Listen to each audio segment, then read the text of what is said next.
So சக்தி திருமகன் விஜய் தொடங்குற மாதிரி அந்த அரசியல் வருமா? இன்னும் தெளிவாக கேளுங்க, ஃப்ரெண்ட்ல வாங்க. ஐயோ எனக்கு புரியல. முதல் தொடங்கின எஸ்ஏசி தான். ஆமாம். ஸோ அவருக்கு இந்த அரசியல் அதே மாதிரியான கதைகளாக இருக்குமா? தம்பி எனக்கு இன்னும் புரியல. இல்லை சார், அரசியல் தப்பா வச்சுக்காதீங்க, நான் நேர்மையாக பதில் சொல்கிறேன், ஓகேவா? இல்லை இருக்கு தம்பி, ரொமான்ஸ் எல்லாம் பண்ணுறேன். ரொமான்ஸ் இல்லை சார், நீங்கள் எல்லா படத்துலையும் ரொமான்ஸ் தான் சார் போட்டுறீங்க தம்பி. ஏங்கோ இப்போ தான் ஆரம்பிச்சிருக்கேன், மண்ணலி போட்டுறாதீங்க. பிச்சைக்காரன் 3 நான் டைரக்ட் பண்ணுறேன் சார். ஆக்சுவலாக அதுக்கான கதை ஒர்க் போயிட்டுருக்கு. நெக்ஸ்ட் இயர் டைரக்ட் பண்ணுறேன். இதே நான் வந்து பெரிய ஹீரோஸ்க்கு நான் மியூசிக் பண்ண ஆரம்பிக்க போகிறேன். அப்படி ஆரம்பிக்கும் போது பார்த்தீங்கன்னா பல எப்படி உங்களுக்கு மக்காயலா, கூலி விரும்புது, அந்த மாதிரிலாம் சாங்ஸ் கண்டிப்பாக வரும். சார் எப்போ செருப்பு போடுவீங்க? நல்லா இருக்குப்பா, சூப்பராக இருக்குது. நீங்கள் கழட்டி பாருங்கள், வேறு லெவலில் ஆயிடுவீங்க நீங்கள்.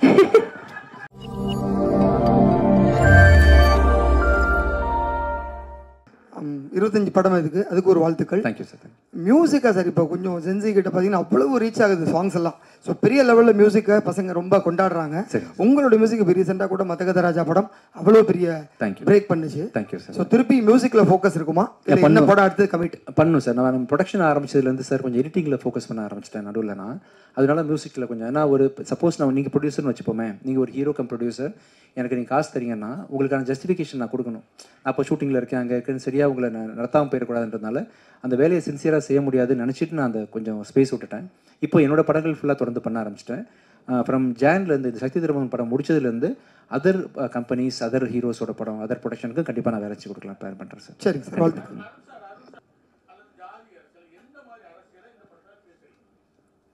இது வந்து மக்களுக்கான அரசியல் பேசுகிற படமாக இருக்கும் சார். இது இந்த தேர்தல் அரசியலோ இல்லைன்னா இந்த பொலிட்டீஷியன்ஸ் பற்றின படமோ அந்த மாதிரி இருக்காது சார்.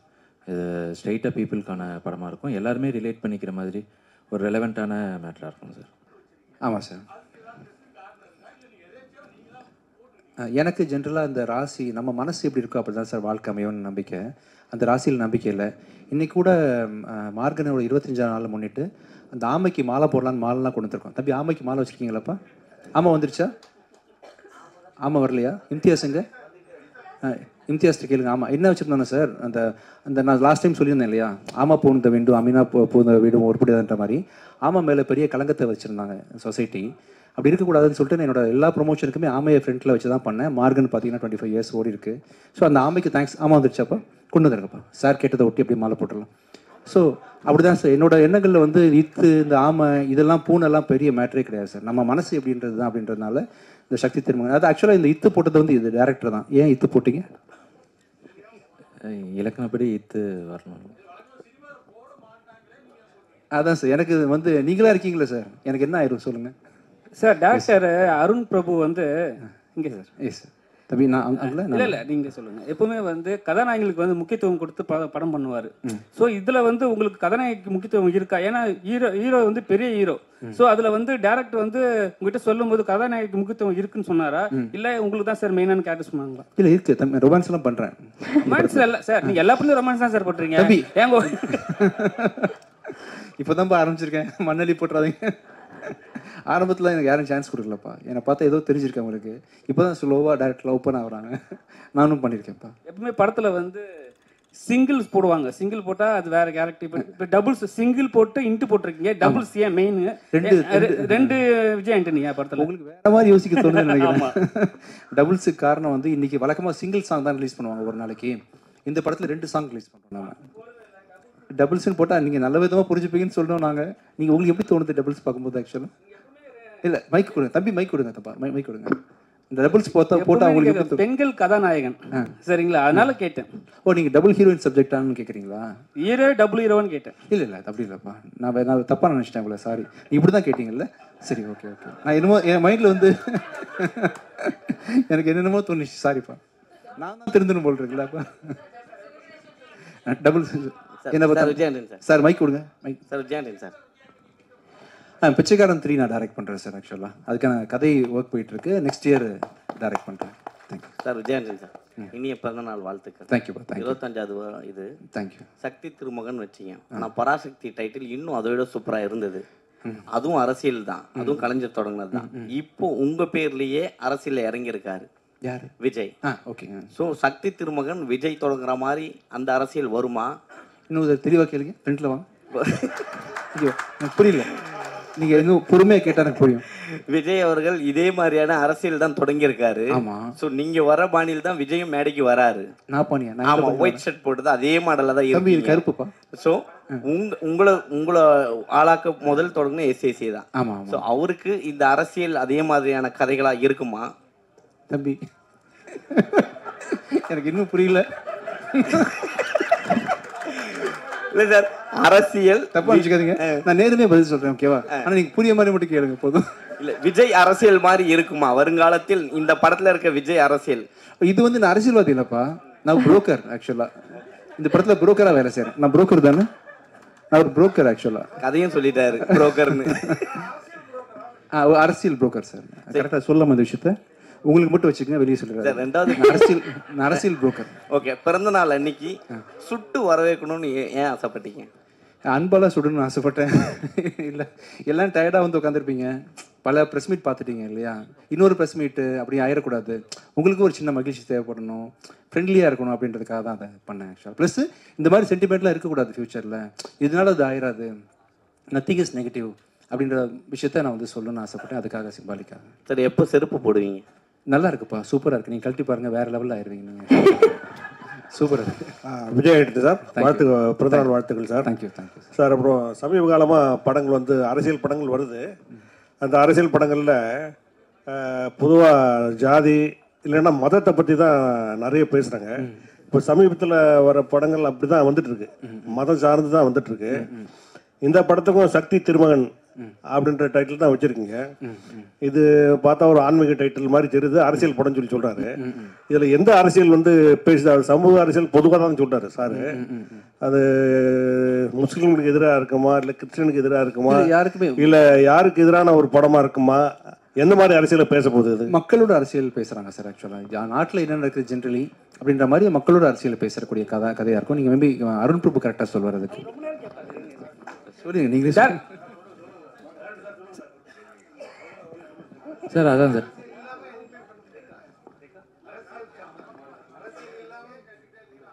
சார் இப்போ வந்து செப்டம்பர் 5 வந்து படம் இங்கே இருக்கீங்க 5th ரிலீஸ் பண்றீங்க.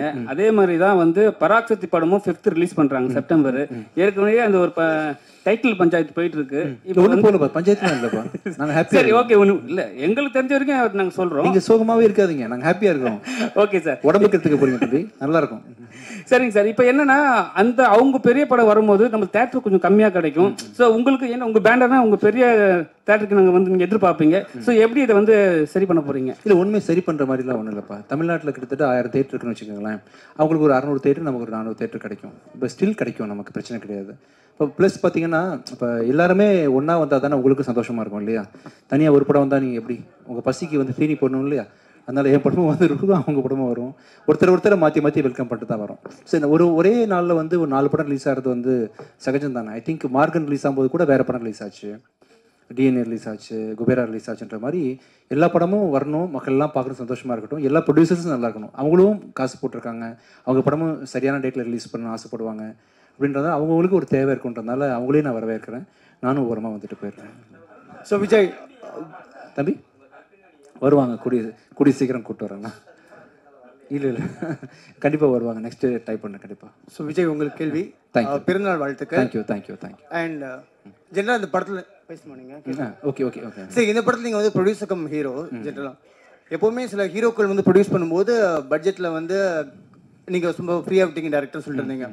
ஷூட்டிங் அப்போ எப்பயாவது அதையும் தாண்டி வந்து உங்களுக்கு ஏதாவது, ஏன்னா ஜென்ரலாக வந்து ஒரு ப்ரொடியூசர் இருக்கும்போது இன்னும் டென்ஷன் ஜாஸ்தி, ஆஹா எக்ஸ்டெண்ட் ஆகிடுமா கால் ஷீட்டை முடிக்கணும் அப்படின்ட்டு, என்னைக்காவது ஹீரோவையும் தாண்டி நீங்கள் ஏதாவது டென்ஷன் ஆகிருக்கீங்களா? இவர்கிட்ட கேளுங்களேன், அருண் பிரபு தான் சொல்லணும். நீங்கள் சொல்லுங்கள் பிரபு, என்னாச்சு ஷூட்டிங் ஸ்பாட்டில் எவ்வளோ தூரம் ஒரு ஃப்ரீடமாக இருந்தார்? கம்ப்ளீட்டாக நம்ம கால் தான், உங்களோட தான். ஆமாம். அண்ட் விஜய், உங்களோட படங்கள் எப்பயும் பாடல்கள் இப்போ வித்தியாசமான வரிகள் இருக்கும், நிறைய மக்காயல் ஆகட்டும், நாக்குமுக்கு ஆகட்டும். ஸோ அந்த மாதிரி பாடல் வரிகளை திருப்பி நாங்கள் எப்போ எதிர்பார்க்கலாம்? இந்த படத்துல ஜில்னு ஒரு பாட்டு இருக்கு, கொஞ்சம் தமிழோட கலவை அதிகமாகவே இருக்கும், ஸ்ட்ராங்கான பாட்டாக இருக்கும். இன்னும் ஆக்சுவலாக எனக்கு நான் வந்து அந்த மாதிரி பாட்டு பண்ண முடியல, ஏன்னா நான் வந்து ஒரு கண்டென்ட் ஓரியன்ட் ஹீரோன்றதுனால கதைக்கு என்ன தேவைன்ற பிரதானமாக வச்சு தான் மியூசிக் பண்ணுறேன்.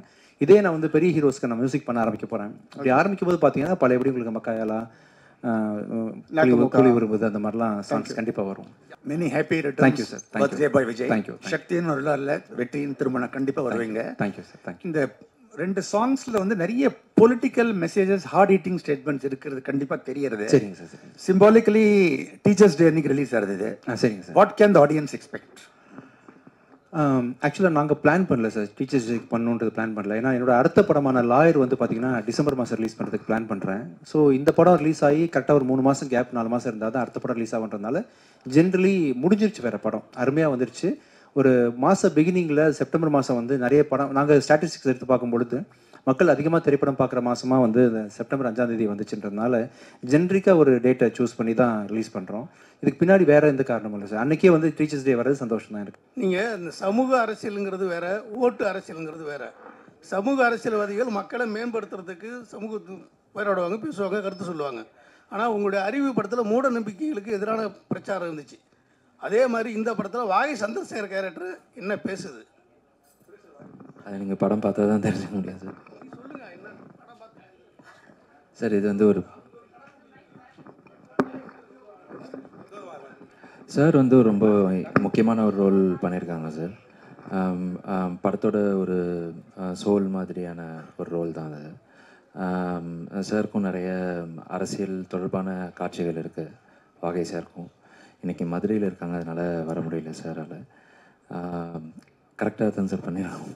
மக்களுக்கான அரசியல் தான் சார் பண்ணியிருக்கோம், தேர்தல் அரசியல் பண்ணல சார். டைரக்டர் சார், வாகை சுந்தர் சார் கேரக்டர் வந்து கொஞ்சம் பெரியார் லுக்கில் இருக்குது. ஏதாவது இருக்கா அந்த மாதிரி விஷயங்கள்? ஏன்னா அரசியல் தொடர்பான சொல்கிறீங்க, படம் பார்த்தீங்கன்னா தெரிஞ்சிடும் சார். அதே மாதிரி உங்களுடைய ஹீரோயின்ஸ் பார்த்தீங்கன்னா பெக்குலியராக இருக்காங்க. நம்ம வந்து ஹீரோயினை வந்து பயங்கர மாதிரி எதிர்பார்ப்போம். இவங்க பார்த்தீங்கன்னா நீங்கள் உங்கள் அறிவியலையும் சரி, வாழ்லையும் சரி, இதுலேயும் சரி, இவங்க ஃபேஸில் அந்த ஆக்டிங்லேயே நம்மளை வசீகரப்படுத்திடுறாங்க. அது எப்படி, என்ன ஒரு ஸ்கேல் வச்சு செலக்ட் பண்ணுறீங்க? பொதுவாக எழுதும் போதே இயல்பாக இருக்கணும் அப்படிங்கிறது தான் சார். நம்ம ஆடிஷன் வச்சு நம்ம மீட் பண்ணி பார்க்கும் போதும் வந்து அதே இயல்பாக அழகாக இருக்காங்க அப்படின்னா அந்த அடிப்படையில் தான் சார் கேரக்டருக்கு எப்படி தேவையோ அதுக்கேற்ற மாதிரியான. ஹீரோயின் மேடம், ஒரு கொஸ்டின். திருப்தி உங்கள் பேர்? திருப்தி. விஜய் ஆண்டனி அவர் கூட நடிச்சது எவ்வளோ லெவலில் திருப்தியாக இருந்தது? என்ன ஃபீல் பண்ணுறீங்க? தமிழில் திருப்தின்னா சாட்டிஸ்ஃபைட், எந்த லெவலுக்கு இருந்தது? Oh, how satisfied? Yeah. I'm waiting for him to listen. Yeah. So as I said earlier also, it was incredibly satisfying experience working with the entire team and Vijay sir, of course. Being my first, I mean, this is the first feature film for me. I had never imagined that I would get casted in a film with such great, passionate people. So yeah, I mean, it is really very satisfying and humbling at the same time. I'm just truly grateful to the entire team, Vijay sir, Arun sir. Yeah. Director sir, sir படத்தை KS Ravikumar சாருக்கு போட்டு காட்டினீங்களா? அதான் முன்னாடி எடுத்த படங்களுக்கும் இந்த படங்களுக்கும் வித்தியாசம் இருக்கும், போட்டு காட்டினீங்களா? அவர் என்ன சொன்னார்? கண்டிப்பாக இனிமேல் தான் சார் போட்டு காமிக்கணும். ஃபைனல் ஒர்க்ஸு போயிட்டுருக்கு, இந்த மிக்சிங் இதெல்லாம் முடிஞ்சோடனே கண்டிப்பாக போட்டு காமிக்கலாம் சார்.